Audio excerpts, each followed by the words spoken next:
Quero convidar os irmãos que abram as suas Bíblias no Salmo de número 32.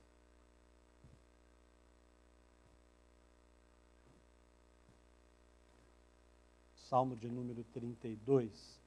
Os irmãos sabem que os salmos são poemas, são cânticos, e eles são escritos sempre depois que o salmista passa por uma experiência com Deus. E é interessante quando você lê o Salmo 32, algumas pessoas dizem que ele está ligado ao Salmo 51, por conta da ação de Davi, quando ele toma Batseba para si, depois acaba matando Uzias, e acaba se afastando de Deus. Algumas pessoas dizem que não podemos fazer essa associação, mas a grande maioria dos comentaristas fazem essa associação, que é o mesmo contexto que Davi está vivendo. O Salmo de Davi, ele fala sobre perdão, como o Salmo 51 também fala sobre de perdão e de restauração. De uma pessoa que está numa vida de pecado, que está em pecado, longe de Deus, consequentemente, e então ele vai sentir a presença, ou vai sentir a mão do Senhor, vai sentir a presença do Senhor, ele verá, não apenas sentir, mas ele verá a presença do Senhor sobre a sua vida, restaurando a sua vida. Então vamos à leitura do texto do Salmo 32, que diz assim a palavra do Senhor. Como é feliz aquele que tem suas transgressões perdoadas e os seus pecados apagados. Como é feliz aquele a quem o Senhor não atribui culpa e em quem não há hipocrisia. Algumas versões vai falar dolo. Enquanto eu mantinha escondidos os meus pecados, o meu corpo definhava de tanto gemer, pois dia e noite a tua mão pesava sobre mim. Minhas forças foram se esgotando como em terra em tempo de seca.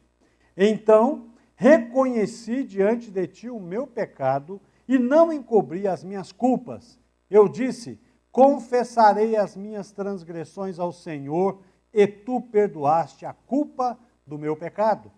Portanto, que todos os que são fiéis orem a ti, enquanto pode ser encontrado. Quando as muitas águas se levantarem, elas não o atingirão. Tu és o meu abrigo, tu me preservarás das angústias e me cercarás de canções de livramento. Verso 8. Eu o instruirei e o ensinarei no caminho que você deve seguir. Eu o aconselharei e cuidarei de você. Não sejam como cavalo ou burro, que não têm entendimento, mas precisam ser controlados com freios e rédeas. Caso contrário, não obedecem. Muitas são as dores dos ímpios, mas a bondade do Senhor protege quem nele confia. Alegrem-se no Senhor e exultem, vocês que são justos. Cantem de alegria, vocês que são retos de coração. Muito obrigado, Senhor, pela tua palavra bendita, abençoada. E se nós terminássemos o culto aqui, nós já estávamos edificados pela tua palavra. Continua a falar conosco, nos abençoe e que ela possa nos confrontar, mas que ela possa causar em nós transformação das nossas vidas. Nós te louvamos e agradecemos, no nome de Jesus. Amém. Muito bem, meus irmãos, nós temos aqui uma passagem que traz um conceito para nós. E o conceito é felicidade. O que é felicidade? Quando nós pensamos e começamos a avaliar, e você começa a andar por aí e começa a perguntar às pessoas o que é felicidade. Alguma pessoa que felicidade é ganhar na Mega Sena na virada do ano, né? Ganhar os 300 milhões lá e poder ajudar a família e tal. Alguns crentes dizem assim, se eu ganhasse eu daria metade para missões, né? Algumas pessoas pensam que felicidade é ter muito dinheiro. Algumas pessoas pensam que felicidade é uma casa própria. Algumas pessoas pensam que felicidade é ter estabilidade onde você está trabalhando, na sua empresa, ou você ter a sua própria empresa e você está de vento em popa, mesmo nessa pandemia, você não ser infectado. Algumas pessoas, uma vez eu conversei com uma pessoa, cumprimentei, eu falei, aí, como é que você está? Eu estou bem. Tem saúde, o resto nós damos jeito. Aí depois vem a pandemia. Aí você pensa, saúde é muito pouco, porque eu estou aqui, amanhã eu posso pegar Covid, não sabe o que vai acontecer. E se a nossa felicidade está baseada nestas coisas, a gente está muito infeliz. Porque emprego ninguém tem estabilidade. Rico é muito pouco, a não ser que você seja rico, está escondendo a sua riqueza da gente aqui. Mas, via de regra, isso não traz felicidade. Nós aprendemos isso através da palavra de Deus. Felicidade não é ter uma família abençoada, um casamento abençoado. Tudo isso é importante, mas isso não traz felicidade para nós. Eu lembro de uma situação de um homem no Rio de Janeiro, uma reportagem que eu li, que ele era um homem muito rico, e ele tinha um apartamento, uma cobertura de frente lá no Leblon, de frente para a praia. E ele perdeu, ele tinha mulher, tinha filhas, tinha 2 filhas, uma adolescente, uma já jovem, 2 filhas lindas, uma esposa linda, uma família bonita. E ele perdeu os seus negócios e caiu o seu padrão de vida, então ele teve que sair daquele apartamento de frente para a praia, na cobertura, e teve que comprar uma cobertura a 5 quadras da praia, um pouco mais distante, mas ainda assim uma cobertura. Sabe o que ele fez? Ele deu algo na comida da família para que todos dormissem. E depois que dormiu, ele matou as 2 filhas, matou a esposa e depois ele se matou. Nem família é segurança de felicidade. Tudo porque ele mudou de apartamento. Dinheiro não é segurança de felicidade. Diante do Salmo 32, ou talvez nós pensamos que ser felicidade seja trocar de família. Bom, a família que eu estou aqui não é boa, então eu vou trocar de família, vou fazer uma outra família, achando que isso vai trazer felicidade, sendo que, na verdade, isso não traz felicidade para nós. Mas o que é felicidade? Quando nós lemos as bem-aventuranças, que significa ser feliz, ali traz uma série de situações que tornam o homem feliz. O Salmo 32 vai dizer para nós o quê? Que feliz é aquele que tem as suas transgressões perdoadas. Feliz é aquele que tem os seus pecados apagados. Feliz é aquele que o Senhor não encontra hipocrisia. Isso é ser feliz. Não tem nada a ver com família. Não tem nada a ver com dinheiro. Não tem nada a ver com vida social. Tem a ver com o nosso relacionamento com Deus. Davi é conhecido como um homem segundo o coração de Deus. Davi é conhecido como um homem que sempre andou junto com Deus desde a sua adolescência. Desde a sua pequeninice, ele andava com Deus, ele caminhava com Deus, ele conversava com Deus. Deus já tinha escolhido ele para ser o rei de Israel.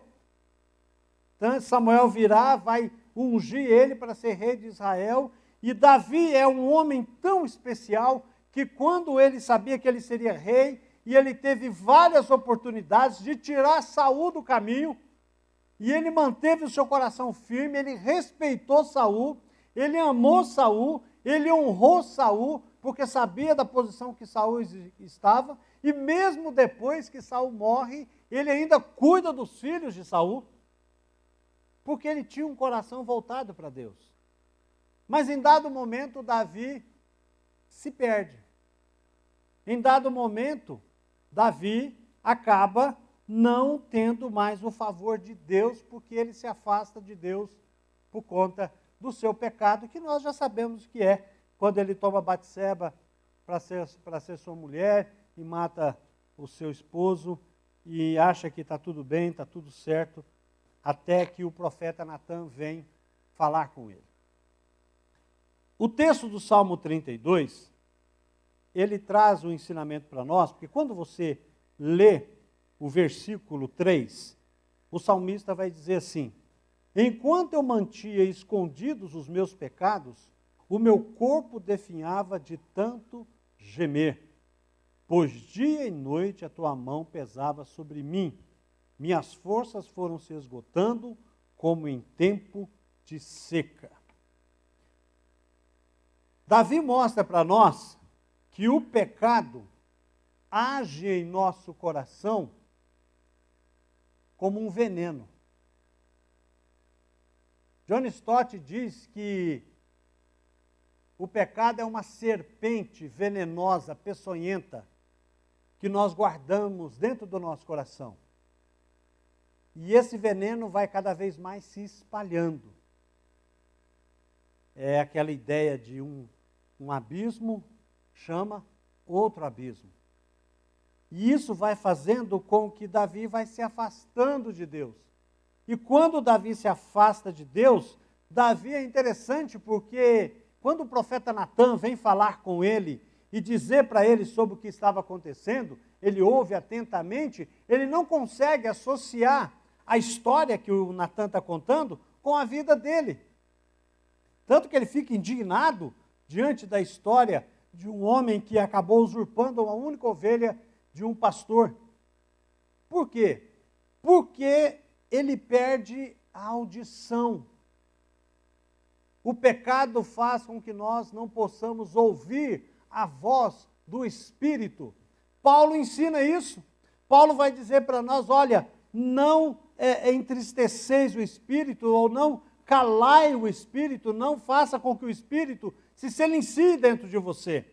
Somos salvos por Deus e temos o Espírito Santo em nós, mas algumas atitudes, quando nós tomamos e não pedimos perdão e não nos reconciliamos com Deus, o Espírito se cala. Nós não temos mais audição, nós não temos mais a visão, nós não conseguimos enxergar o que está acontecendo à nossa volta. O pecado causa em nós não só a perda de audição, mas o pecado causa em nós a perda de visão. Não conseguimos ver mais os propósitos de Deus na nossa vida. Não conseguimos ver mais o que Deus tem para nós. O pecado traz em nós a perda da alegria da salvação. Já viu alguém, crente, que se afasta de Deus? Já viu? Ele anda de cabeça baixa, ele anda triste. Por quê? Porque ele perdeu a alegria da salvação. O salmista vai dizer isso no Salmo 51, quando ele ora a Deus, fala: Senhor, torna a dar-me a alegria da tua salvação, fala comigo de novo, me traz a alegria da tua presença. O Salmo 116 diz que estar junto de Deus é ter plenitude de alegria. É por isso que ele estava triste. É por isso que ele estava como Caim, que estava com seu semblante caído, porque havia matado seu irmão. Estava entristecido. Então nós precisamos olhar, entender que não só perdemos a alegria da salvação, perdemos a audição e perdemos a visão, como também perdemos a razão. Perdemos a ideia daquilo que é correto. Aquilo que é certo, nós entendemos que não é mais. E aquilo que é errado, que é pecado, a gente cria um conceito, não é pecado não. Todo mundo faz, está tudo certo. O importante é ser feliz. Mas esquece, e por ignorância, e por não conhecer a palavra, é interessante notar que essa ação, que esse momento em que Davi vinha, era algo e atitudes que já vinham caminhando e formando um cenário para que ele caísse. Ele era rei. E como rei, ele estava sempre à frente das batalhas, sempre lutando pela causa de Deus. E sempre que ele ia, que ele lutava, ele ia em nome do Senhor, ele ganhava a batalha. E quando o seu exército está lá, e agora ele fala, não, dessa vez eu não vou, eu vou curtir aqui o meu reinado. Quando ele sai da frente de batalha, começa a acontecer a sua queda. Quando nós deixamos de vigiar e estar à frente, olhando, observando, orando a Deus, tendo comunhão com Deus, participando dos cultos, quando mesmo eu não quero nem participar do culto, e não quero nem participar, porque aqui hoje nós temos, na nossa inscrição, umas 40 pessoas, poderíamos ter 100 agora de manhã. Por muitos motivos, muitos não vêm, e é entendido, estão resguardados em casa, mas muitos poderiam estar aqui.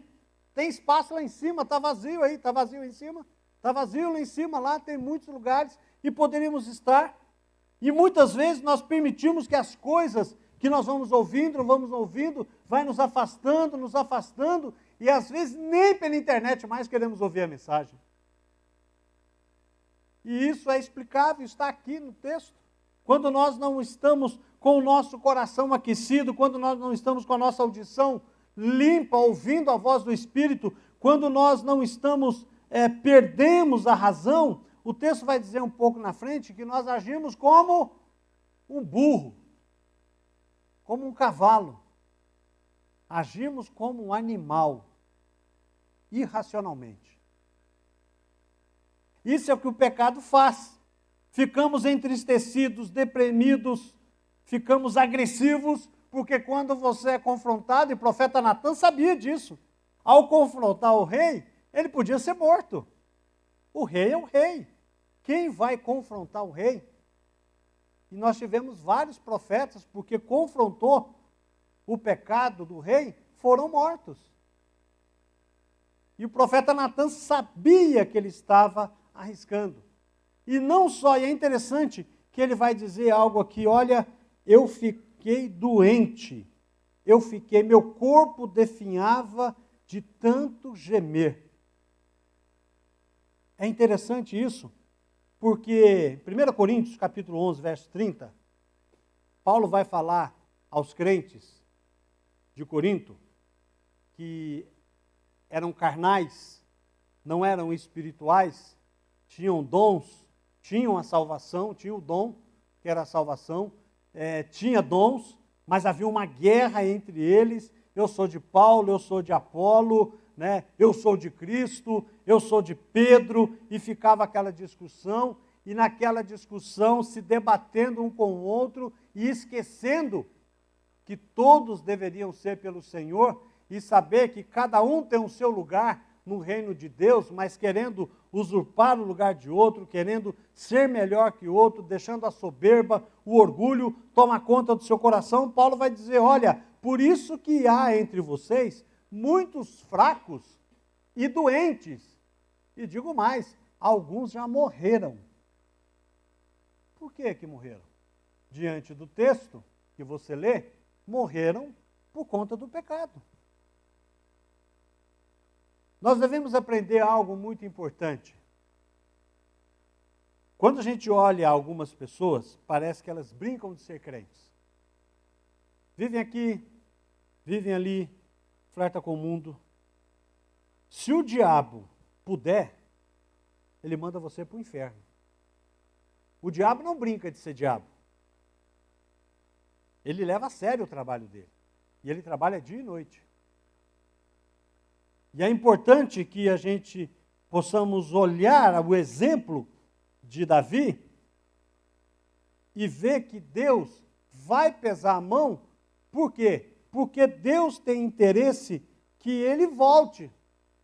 Quando ele fala assim, olha, eu definhava porque a tua mão pesava sobre mim. E pesava mesmo.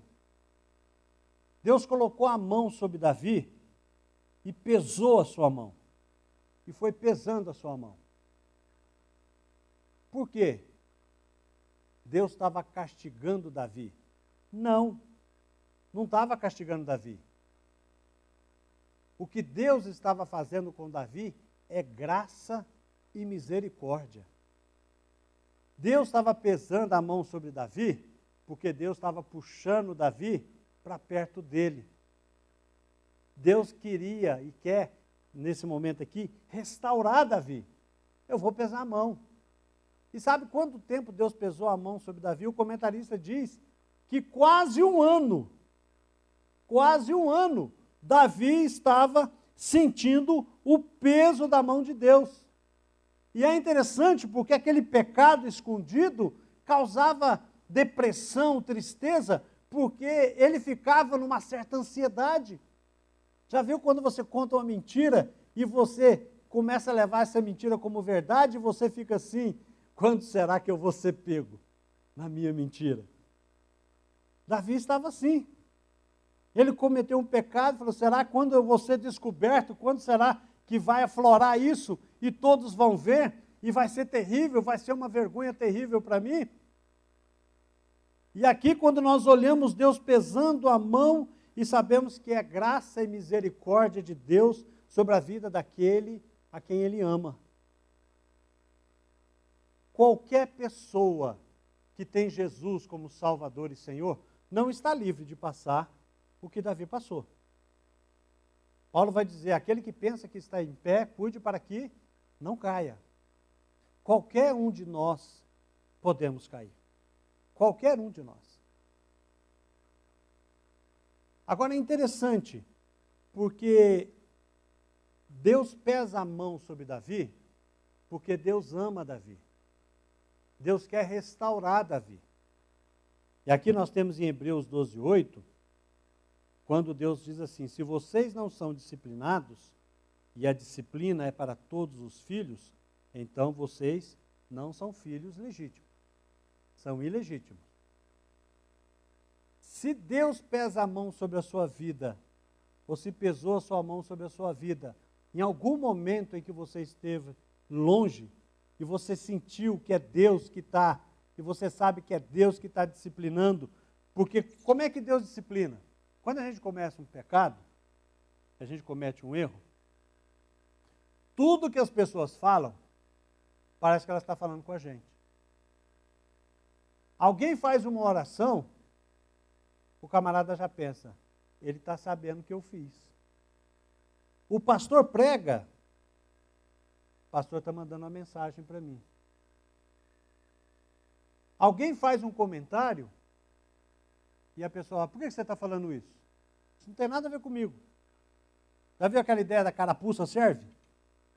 Tudo que as pessoas falam, tudo que você lê, todos os louvores que você ouve, vem contra você.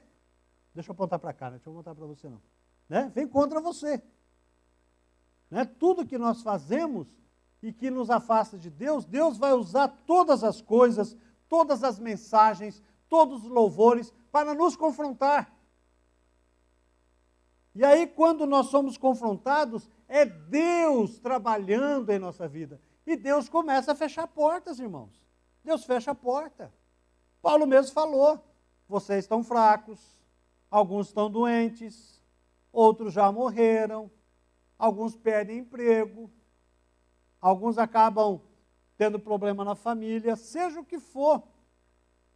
Mas Deus permite, Deus não põe essas coisas, mas Deus permite que essas coisas aconteçam. Por quê? Porque quando nós estamos com Deus, nós estamos debaixo da proteção de Deus. Mas quando nós saímos da presença de Deus e do raio da proteção de Deus, o diabo, como diz a pastor Luiz Saião, que o diabo é um pitbull amarrado numa corrente. Se você estiver no raio de ação, onde aquela corrente vai te alcançar, ele vai te morder. E onde ele puder te destruir, ele vai te destruir. E aí, quando Davi sente isso, mas Davi entende que Deus o ama, porque ele é filho.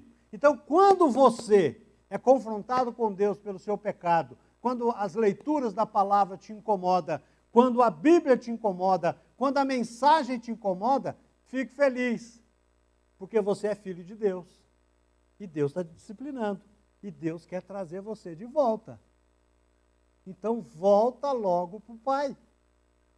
Porque Ele quer restaurar a sua vida e quer caminhar novamente com você. Agora, por quê? Porque Apocalipse 3,19 o Senhor vai dizer, repreendo e disciplino aqueles a quem amo.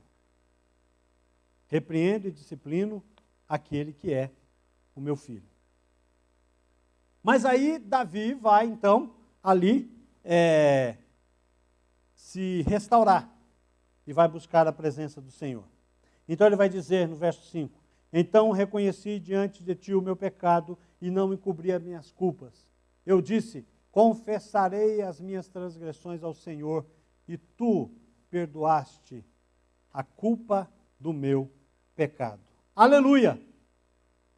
Davi não precisou fazer penitência. Ele não precisou subir escada de joelho. Ele não precisou fazer holocaustos. Ele não precisou matar um cordeiro. Salmo 51 vai dizer isso, o Senhor não se agrada de holocaustos, de sacrifício, o Senhor se agrada de um coração quebrantado e contrito. E quando ele retorna ao Senhor, tudo que ele tem que fazer é confessar o seu pecado. 1 João 9.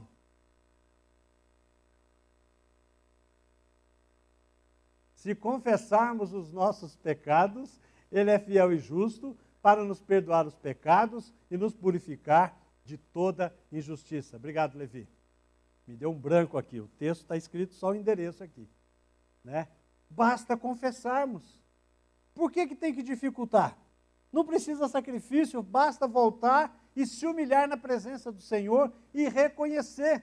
Foi o que Davi fez no momento em que o profeta Natan culpou ele, mostrou a culpa dele, ele falou uma coisa, pequei contra o Senhor, pediu perdão, se humilhou na presença do Senhor e Deus perdoou o seu pecado. Na mesma hora que ele confessa o seu pecado, o profeta Natan vai dizer o seguinte, Deus perdoou o seu pecado. Naquela hora, ele simplesmente disse, pequei contra o Senhor, ele reconheceu.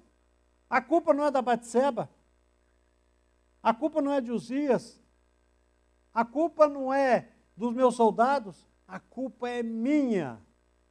A diferença de Davi para Adão é essa. Adão, a mulher que tu me deste me fez pecar. Davi, pequei contra o Senhor. Essa é a diferença. Por isso que Davi é um homem segundo o coração de Deus. Um homem que reconhece a sua atitude e sabe onde tem andado. O fardo, a transgressão foi removida. O pecado foi cancelado. A culpa foi apagada. É isso que o texto da palavra diz para nós. E aqui nós vemos algo interessante, porque a culpa é para a consciência o que a dor é para o corpo. Percebe? Quando você está com dor no corpo, ou alguma coisa está doendo, acende um alerta, tem alguma coisa errada. E a dor é para isso mesmo, tem alguma coisa errada. Vem uma febre, tem alguma coisa errada. Começa a espirrar, começa a doer o corpo, opa, estou com corona. Corre lá para fazer o exame, põe máscara, né? Está ali para avisar. E quando a nossa consciência começa a nos acusar, é porque tem algo errado. Agora, o perdão, ele acrescenta bênçãos maravilhosas nesse caminho da recuperação. Ele antes lutava para esconder o pecado. Agora ele se esconde em Deus do pecado. A bênção, ela é libertadora. O perdão é libertador. O perdão nos traz paz. O perdão nos traz alegria no coração. O perdão nos retorna para a presença de Deus e podemos recomeçar. E aqui é interessante porque o texto vai dizer que Deus remove a culpa de Davi e protege Davi. Ele vai guardar Davi, mas é interessante nós notarmos uma coisa, que há consequências. Deus perdoa, Deus restaura, mas há consequências terríveis por conta do pecado. Ué, mas Deus não perdoou? Perdoou. Mas Deus também vai dizer em Gálatas 6:7, pois o que o homem semear, ele vai colher. Em algum momento ele vai colher. E se você olha o histórico de Davi, você vê que logo no começo, Davi, ele, por conta do pecado, a criança que nasceu, que era fruto daquela união pecaminosa naquele momento, ele morre. E não só isso, Aminon, seu filho, estrupa Tamar, a sua irmã. Porque Deus falou que a espada sempre estaria em sua casa por conta de ele ter matado Uzias. E o que ele fez às escondidas, Deus faria com que fizesse com ele às claras. E você vê Aminon matando a sua irmã, estrupando a sua irmã. Absalão vem e mata Aminon por vingança. Depois Absalão toma o trono do seu pai e dorme com as mulheres do seu pai no pátio, onde todo mundo vê. Lembra aquilo que Deus falou, que você fez às escondidas? Vai acontecer às claras para todo mundo ver. E depois Absalão é morto por Joabe. E logo depois Adonias tenta tomar, o outro filho dele, tenta tomar o trono de Salomão e também é morto. Quando nós olhamos a história de Davi, nós aprendemos algo muito importante aqui. O inteligente aprende com os próprios erros. O sábio aprende com o erro dos outros. Ser feliz, segundo o hebraico, é ser sábio.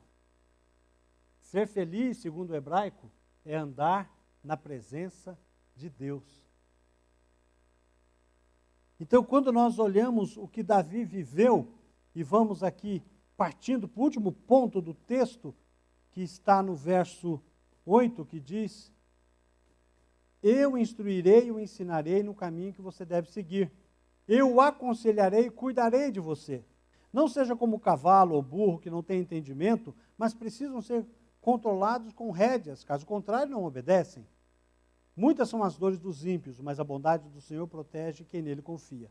Alegrem-se no Senhor, exultem, vocês que são justos. Cantem de alegria, vocês que são retos de coração. Quando andamos por nossa conta, o nosso caminho é de trevas. O nosso caminho é de pesar. O nosso caminho é um caminho triste. O nosso caminho é um caminho depressivo, que nos entristece, que nos aborrece, que nos deixa armado como uma serpente. Já viu isso? Você já deu um tapa numa serpente já? Quando você tenta dar elas, né? Você passa por uma serpente uma vez, lá em Goiânia, criança passando por uma cobra, no meio do mato lá, a primeira coisa que ela faz é se armar. Ela se arma. Quando nós estamos em pecado, a primeira coisa que nós fazemos, quando alguém diz alguma coisa, a gente se arma. Né? Não, não quero. Quer se proteger, quer se guardar. Mas quem está na presença do Senhor está como um cordeiro, com a cabeça baixa, humilhado na presença do Senhor, porque o Senhor é quem o exaltará. Eu termino essa mensagem, meus irmãos, lendo um texto da palavra de Deus, que está em Provérbios, capítulo 28, verso 13, que diz: quem esconde os seus pecados não prospera, mas quem os confessa e os abandona, encontra misericórdia. A definição, segundo Salmo 32, para a felicidade, é andar na presença do Senhor. É ter os seus pecados perdoados e a sua culpa apagada. Que o Senhor nos abençoe, que o Senhor tenha misericórdia da nossa vida e que nós possamos andar na presença do Senhor e que nada atrapalhe a nossa comunhão com o Senhor. Amém?